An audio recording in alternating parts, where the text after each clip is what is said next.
Greetings, my beautiful people. So today's segment is going to be about overcoming being a people pleaser.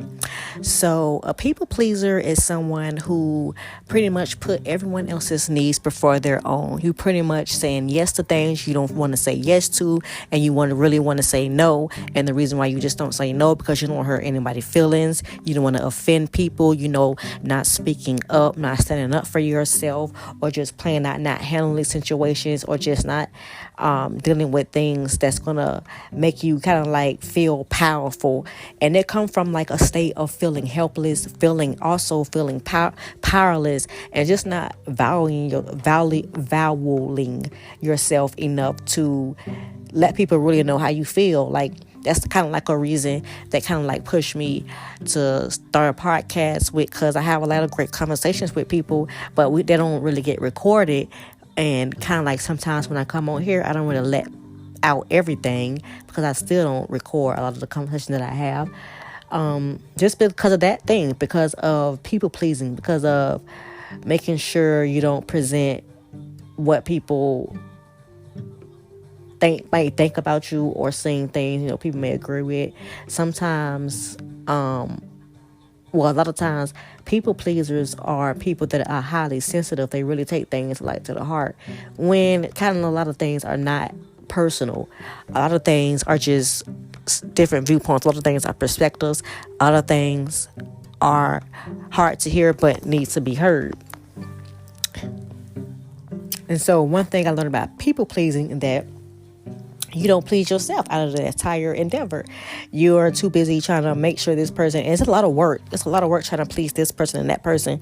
And then when you kind of find out after trying to do all this work and put in all this work, still nobody is still happy. So doing that and not putting yourself first, it kind of like hold you back from a lot of things because you're not putting your best foot forward because you're so caught up in your head about what people are going to think, what people are going to say, if you're going to offend anybody, when some things are not to defend people. It's just to speak your perspective, or just get up your point across. So one of the ways that I did overcome being a people pleaser is I kind of like was forced, kind of like, it was kind of like how I always say in my other segments, how if you don't handle things, your ancestral spirits is going to force you to see it. It's going to force you to see it, or events are going to be orchestrated to where things are going to happen. And so it was just a time for me to get by myself, to be by myself, to kind of like figure out what it is that I want. What are my thoughts about himself? You can't really learn a lot or know yourself or learn yourself when you're around a group all the time, around a lot of people. Of course, I get some people have to go to work, some have to mingle with people on a daily basis, but it still should be some time for you to put out, for you to have your alone time, for you to kind of like, get your thoughts together and to kind of like know what pleases you instead of trying to look out and to please everyone. When you become in control of you being able to speak your mind, it's like liberating. You kind of like see a lot of places where you could have stood up for yourself. You see a lot of places where you could have spoke up. You see a lot of places where things was just not fair or just not right. So another thing that like meditation is good. Meditation and journaling. Like one of my friends, she just told me how she started back to journaling. And then I remember, like, I've been writing like for a long time, since like 10, 12 years old. And then I stopped for a very long time and I started doing like other creative things. And I forgot how much I love doing it, how much I missed it. And then it's like when you journal, you can write down your thoughts and you can see, it's like you can see it in motion on paper, and you can kind of figure out where it is. I don't know, you was wrong at. I don't know, sometimes it's hard to accountability sometimes. And when you're writing it in your journal, it's kind of like you're kind of like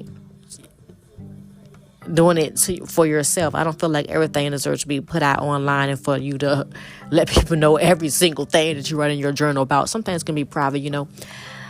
So that's kind of what I wanted to say about overcoming being a people pleaser. It benefits you no good whatsoever. It holds you back. It stunts your growth. It keeps you from not exercising that throat chakra, speaking up for yourself. Sometimes we may be sensitive, but it's kind of like I said, a lot of things are not personal. So instead of being sensitive and taking it the wrong way, we can say, okay, so what can I take for this without being emotionally attached? Detachment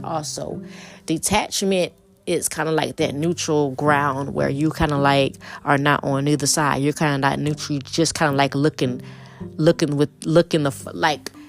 trying to explain it. You're kind of like just looking out and observing. That's what I was trying to look for. You're pretty much just looking out and observing, and you're kind of like in between without being emotionally attached. That's where we get messed up. These emotions, extra sensitive, all that stuff. So highly sensitive people in the past tense people pleasers, everything will be fine when you start speaking up. Things may seem like uncomfortable at first because it's a new territory, but you'll make it. It'll be all right. Everybody might not like it. You may not spark everybody's interest, but at least you're doing something that you want to do, and you're doing something that speaks to your soul. Like I said, we're gonna do things that speak to our soul and take our power back, and we're gonna harness it this time. And so until next time, gods and goddesses, peace.